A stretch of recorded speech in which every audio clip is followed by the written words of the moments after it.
Sutone keliaujame į svečius pas Zitą ir Juozą Petkus.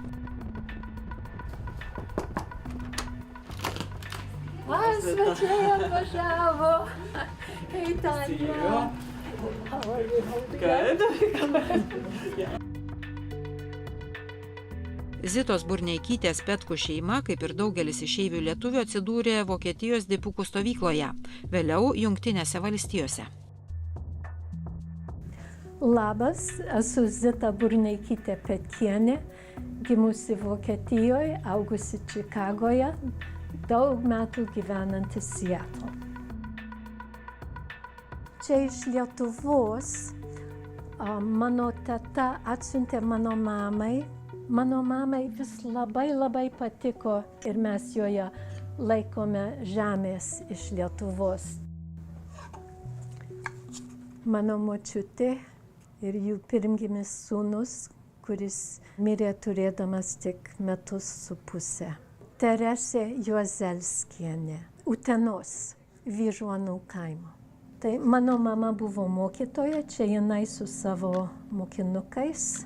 Mama Ona Burneikienė, Luknių mokyklos, pirmasis skyrius. 1929 metų nuotrauka. Tai jinai buvo Ona Juozelskytė. Mano tėtė buvo karininkas, Povilas Burneikis.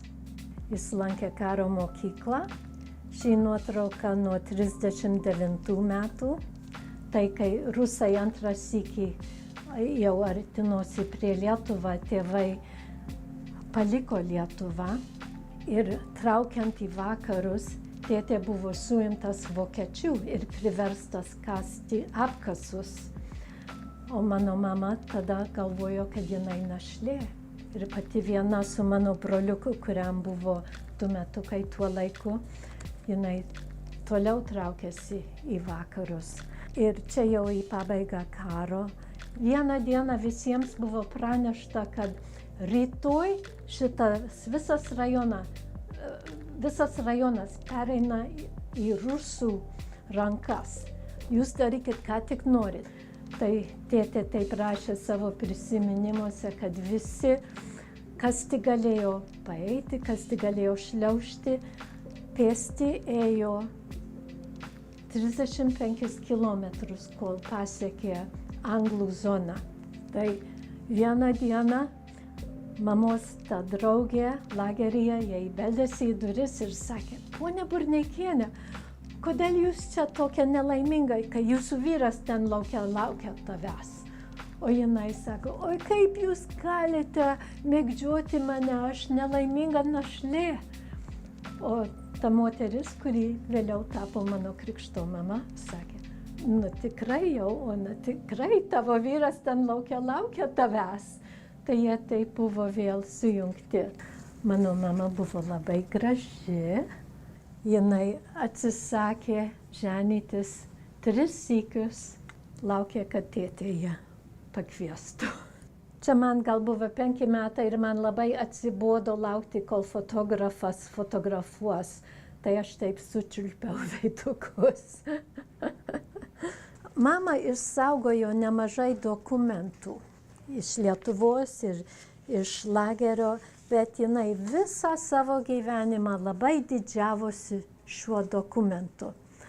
Švenčionėlių apskrities vykdomojo komiteto liaudies švietimo skyriaus 1941 metų vasario mėnesio 18 dieną Burneikienė Ona mokytoja Švenčionėlių pradžios mokyklos atleisti iš pareigų mokytojos kaip nesugebančią komunistiniai auklėti priaugančią kartą.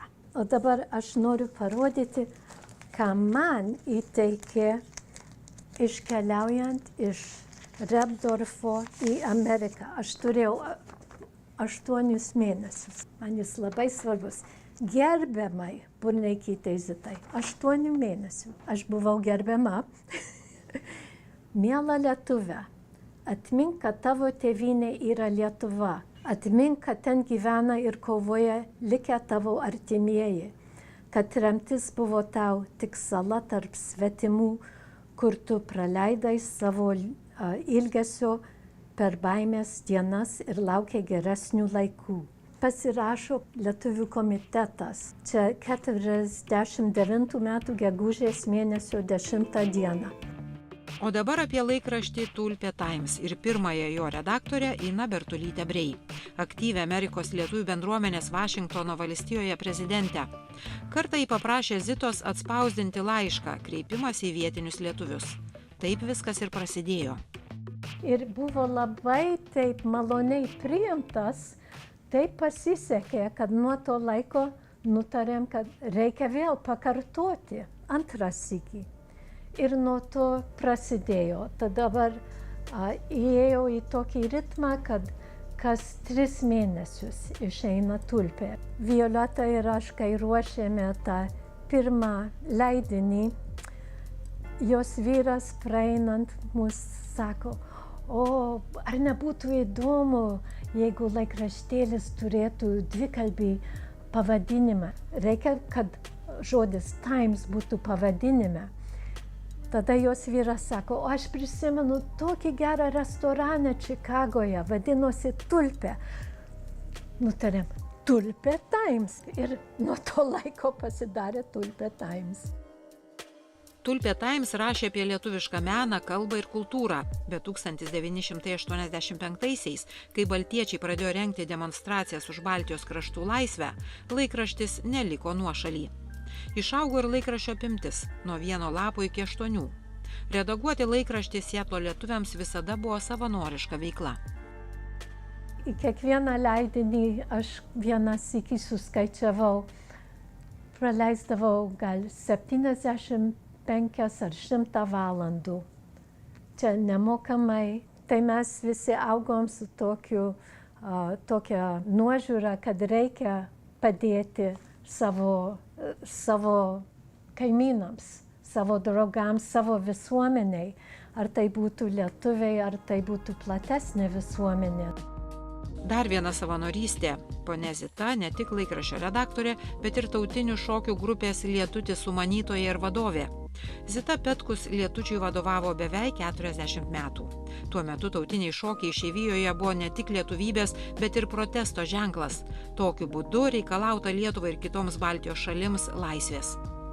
O atsirado Lietutis, galima sakyti, atsitiktinai. Viename renginyje po koncerto Zitos draugė Bulgarė paprašė ją pamokyti šokio žingsnelių. Po minėjimo per vaišes grojo lietuvišką muziką. Ir aš jai pasakojau, kad aš esu šokius, lietuviškus šokius, o ji man sako, parodyk man keletą žingsnių, aš noriu išmokti lietuviškus šokius. Tai aš jai parodžiau polkutę ir paskiau žiūriu, čia susirinko vaikai aplink mane. Tai paėmiau vaikus, surinkau į ratą ir juos pamokinau šokį. Tada žiūriu, visi tėvai susirinko ir Zita, tu turi pakartoti. Ar negali pakartoti, atvažiuok pas mus vėl suvest tą ratelį. Pirma oficiali repeticija buvo Raišių namuose, jų garažą. Išnešėm laivelį, kurie laikė garažą. Išnešėm žolės pjoviką, padarėm vietos ir tenai repetavom. Turiu tokį prisiminimą, kad per kokį nors lietuvišką parengimą, kur mano tėvai dalyvavo su manim, mane išvedė šokti jų draugas, ponas Pilka, ir mane pamokino, kaip šokti polką. Kaip gali šokti polką 4 metų amžiaus vaikas? Ne kaip, bet vis tiek aš taip skaitau, kad aš tada pradėjau šokti. Aš mūsų šokėjų vis tą klausiu ir visiems malūnas yra mėgiamiausias šokis, be abejo. Tai gal ir man. Mes norėjom visus supažindinti su lietuviška kultūra. Čia buvo mūsų tikslas išlaikyti kultūrą. Išlaikyti taip, kaip galime, ar daina, ar šokių, ar mokyklėlę. Ir visiems labai patinka šokti. Tai čia prieinamiausias metodas turbūt. O dabar metas atsisveikinti su Zita Petkus linkėjimais Lietuvai. mes kaip jūs esame lietuviai, tik negyvename Lietuvoje. Visą gyvenimą turime tą lietuvišką jausmą savo širdyse. Likite laimingi, likite nepriklausomi, išlaikykite savo demokratiją ir mes stengsimės išlaikyti savą. O būtinai šokite ir dainuokite.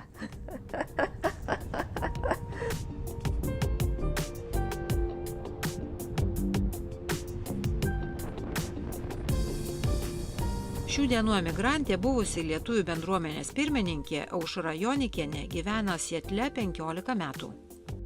Kai visi, kas atvažiuoja pas mus, mes sakom, kai grįšit, sakykit, kad visada pas mus lietus. Nėra čia ką veikti, nevažiuokit čia. Jeigu atvažiuoja rugpjūtį, tai čia jau ir liksi. Aš pati gimus Panevėžy, lygumų kraštas, mes neturėjom nei ežerų, nei upių. Ir kai aš atvažiavau čia ir per Google Earth prisitraukiu ir aš žiūriu kalnai, miškai, vandenynas, nori slidinėti, važiuok slidinėti, noriu pavaikščioti po kalnus, 2 valandos tu prie vandenyno, kalnuose, tu palapinę, nori lipi aukštyn, nori lipi žemyn, nori slidinėjai, nori su baidarėm plauki, nori, ta prasme, aktyvus gyvenimas, tai čia yra fantastika.